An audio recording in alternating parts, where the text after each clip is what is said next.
Hi అండి, welcome to my vlog. ఈరోజు మనం కరివేపాకు పచ్చడి ఎలా చేసుకోవాలో చూసేద్దాం.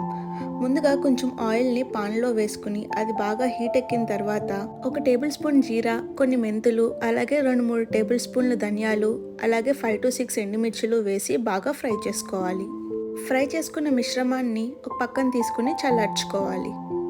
తర్వాత కరివేపాకును కూడా అదే ఆయిల్లో వేసుకుని బాగా వేయించుకోవాలి.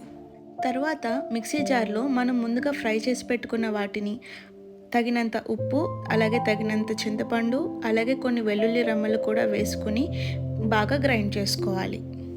తర్వాత మనం వేయించి పెట్టుకున్న కరివేపాకుతో పాటు కొంచెం ఆయిల్ కూడా వేసి బాగా గ్రైండ్ చేసుకోవాలి. అంతే, మనకెంతో ఇష్టమైన కరివేపాకు పచ్చడి రెడీ. వేడి వేడి అన్నంలో కాస్తంత నెయ్యి తగిలిచ్చి ఈ కరివేపాకు పచ్చడిని తింటే ఉంటుంది సూపర్ అసలు. ఇంకెందుకు ఆలస్యం, మీరు కూడా లేట్ చేయకుండా